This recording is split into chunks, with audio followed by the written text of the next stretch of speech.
Number one, Ibble Dibble here.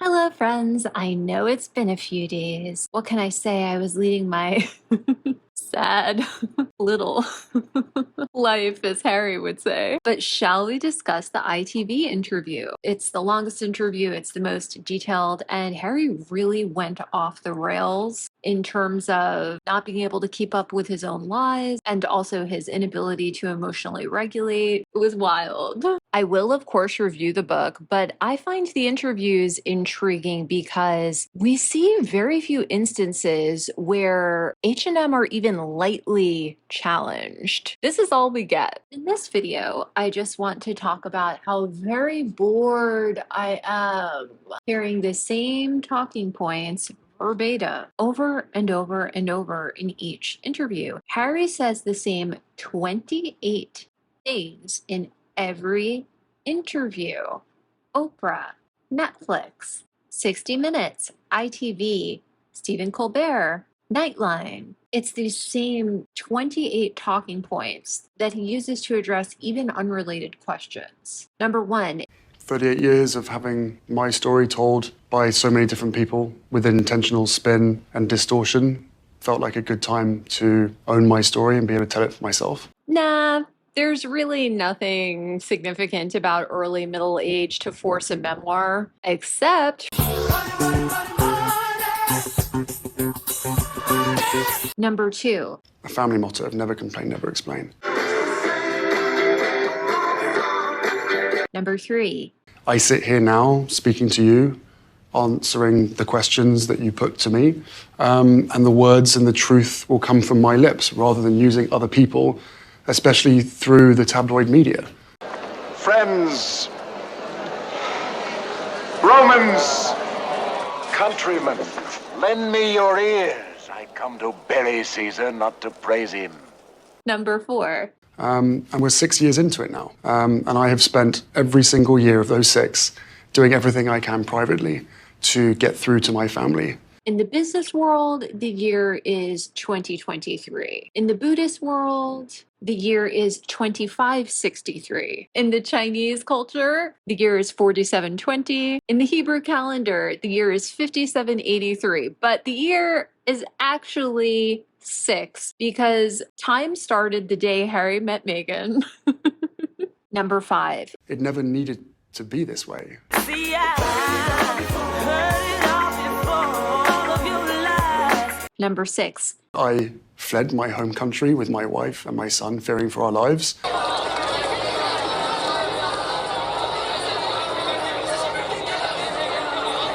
Number 7. Did he mention paparazzi? Did he say she'd been chased? I don't think so. I can't swear to it, but probably not. The paps was such a problem for Mummy, for everyone. It didn't need to be said. Supposedly, even at 12 years old, in the middle of the night, in the very moment his father was telling him his mother was dead, Harry was already thinking through the logistics of her death and blaming the paparazzi. I'm terribly sorry. I know I'm going to get a lot of flack for questioning a child's memories, which are bound to vary from the truth, particularly when traumatized, but I don't think so.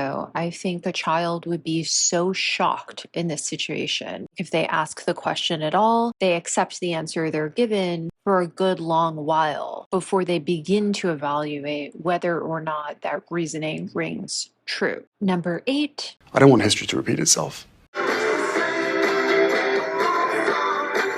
Number 9. The wet hands that we were shaking, we couldn't understand why their hands were wet, but it was all the tears that they were wiping away.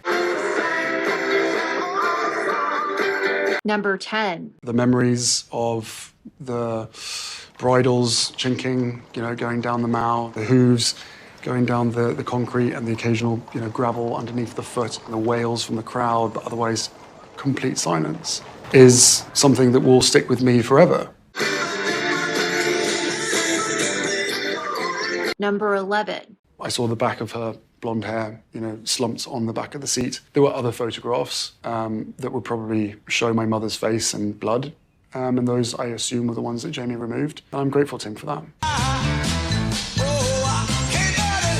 I want to be clear, I am not mocking Harry, Diana, her funeral, his trauma, or his grief. I do find it incredibly distasteful and macabre that these are the anecdotes he pulls out for every single interview.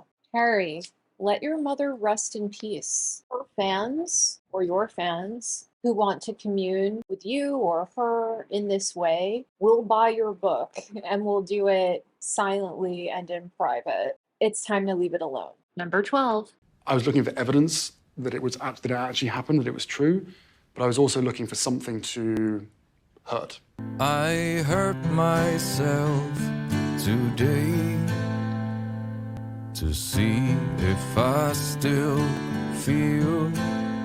Number 13. The event was like a bicycle chain. And if you remove just one of those links from the chain, the end result doesn't happen.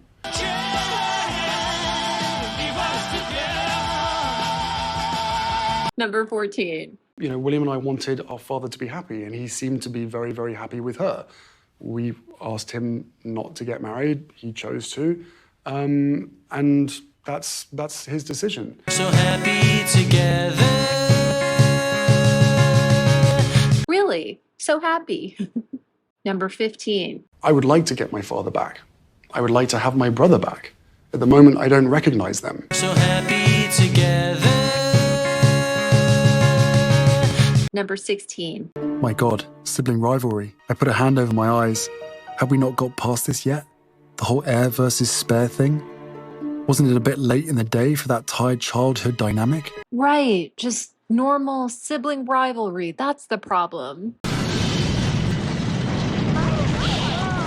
Excuse me. All right, move on. Nothing to see here. Please disperse. Nothing to see here. Number 17. They're Suits fans. Who would have thought? Everyone is saying this is impossible, but it isn't. It ran Sundays at 10 p.m. on Dave for all 8 seasons. You never know. Number 18. Unfortunately, that stereotyping was causing a bit of a barrier to them really sort of, introducing or welcoming her in. What do you mean specifically? Well, American actress, divorced, biracial, there's all different parts to that and what that can mean. I find myself wondering how much of that is true and how much of that is Harry's inability to accept that Meghan has bad vibes. Number 19. If you are, like a lot of my family do, if you are reading the press, the British tabloids, at the same time as living the life, then there is a tendency where you can actually end up living in the tabloid bubble rather than the actual reality. Obviously, it's the guy who lives 5,500 miles away that no one has spoken to in 3 years and spends his time tilting at windmills, who's very in touch with reality. Number 20. To bid or not to bid? Well, as I detail, I think it's a lot of it. I mean, I refer to it as heir spare, but also older brother, younger brother, right? There's a level of competition there. No, Harry, your wedding was going to be seen by hundreds of millions of people. The beard is not appropriate. He wasn't going to let you wear sneakers with your uniform either. This is not about him being jealous of your beard. Shut up. Number 21.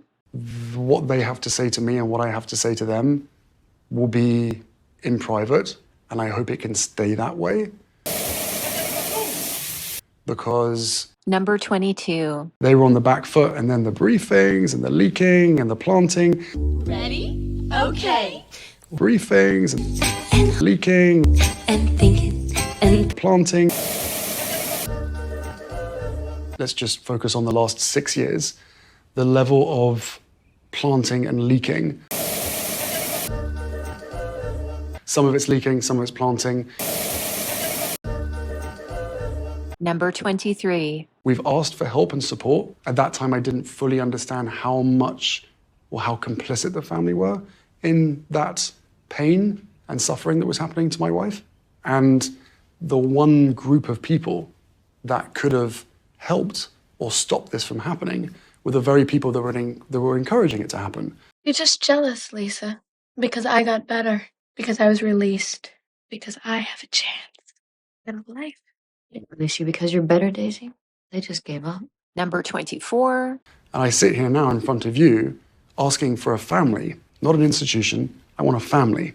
Oh, that must be why he thought it was okay to release his book on Kate's birthday. Number 25. I have done everything humanly possible in private for it not to get to this stage. Yeah. None of this is intentionally to harm anyone in my family.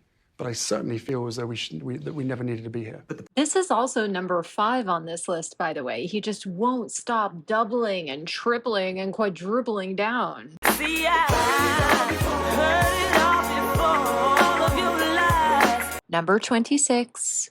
The world is asking for some form of comment from the monarchy, but the silence is deafening, to put it mildly. Number 27. You know, the door is always open. The ball is in their court.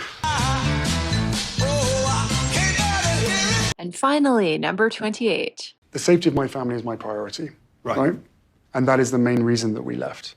Unfortunately, the circumstances back there hasn't changed. In fact, it's only got worse. This one goes out to all my homies who died of boredom, listening to Harry repeat his trite talking points. Rest in power. I'm also sending this one out to all the perverts who comment weird stuff about my voice on this channel. You're blocked, but I'm pouring one out for you. If you're looking to find proud, royal life, all you gotta do is breathing and making and prompting and silence. Just do it, and after you do, you will be king. Don't forget to like, share, and subscribe.